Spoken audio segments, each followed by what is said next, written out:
My name is Tessa Caldwell. I'm 41 years old, a software engineer living in Philadelphia.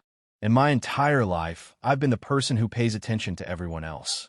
I'm the sister people call for help, the daughter who sends money, the one who says yes before the request is even finished. So the annual family dinner at the end of the year felt like something I could handle in my sleep. The hearth and crown had been transformed for the holidays. Golden lights glowed among evergreen decorations. The scent of cinnamon drifted from the bar, and glasses clinked softly around the room. My parents arrived first, followed by my younger sister Brooke and her 3 children. My daughter Emma stayed close beside me. Before we had even taken our seats, the maitre d' noticed me and lit up. "Miss Caldwell," he said as he walked over. "Your usual table by the fireplace." A server quickly approached, smiling as though he'd been expecting me. "Good evening. I saved the leather menu for you," he said, placing the thick VIP menu in front of me before anyone else. The moment lingered. My father's eyes widened before he looked away. Brooke's smile grew stiff with confusion. Emma stared at the gold embossed cover she knew she wasn't allowed to touch. We ordered drinks.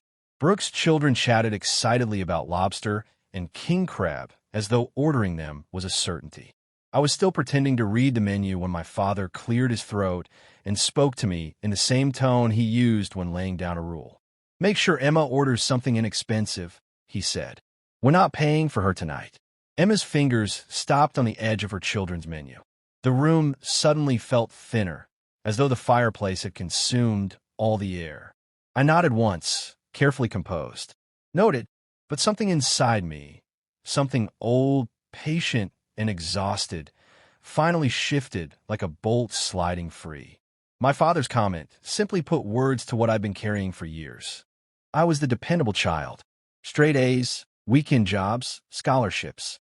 Brooke was the one everyone handled gently.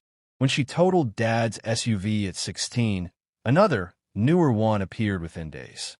When I asked for help with tuition, Mom told me to be practical and reminded me that my old sedan still ran. Brooke left college because she needed a reset. My parents paid for a long trip across Europe. I earned my engineering degree through grants and night shifts. I invited them to my graduation and walked across the stage while they sent apologetic text for Barcelona. After I started working in Philadelphia, the calls began.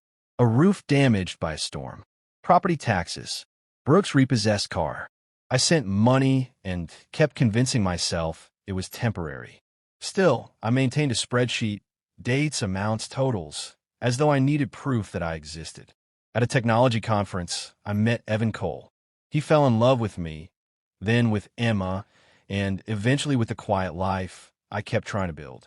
One day, after noticing another transfer leaving my account, he said gently, "Tess, you're allowed to say no."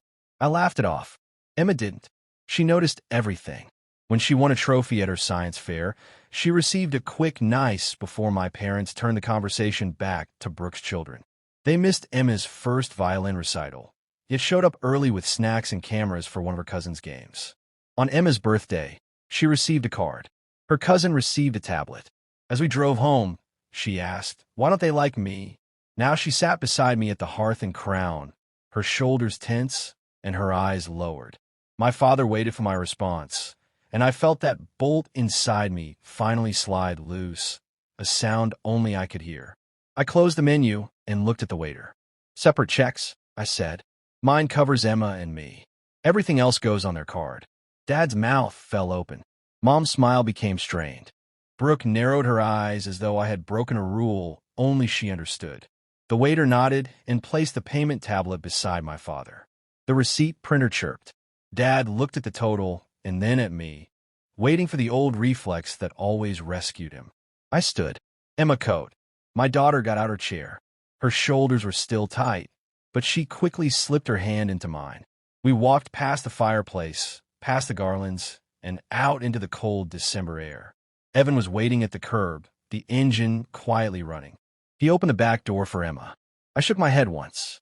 "I'm done," I said, and the words felt like a door finally clicking shut. On the drive home, I opened my banking app and canceled the credit card I had lent my parents. Then the club dues. Then the streaming package.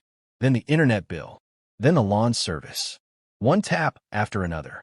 Each confirmation felt like a small breath leaving my body. The following day, Brooke asked me to meet her for coffee. I brought the spreadsheet with me, printed and clipped together. She turned the pages, and the color drained from her face beneath her lipstick. "I didn't know," she whispered. "You never asked," I replied. "That's the point." I went home and silenced everyone. The weeks that followed were quieter, stranger at first, and then peaceful. Emma picked up her violin again. One evening, she played her entire piece without stopping. Evan recorded it. I applauded until my palms grew warm, and the peace filling the room no longer felt borrowed. It felt deserved.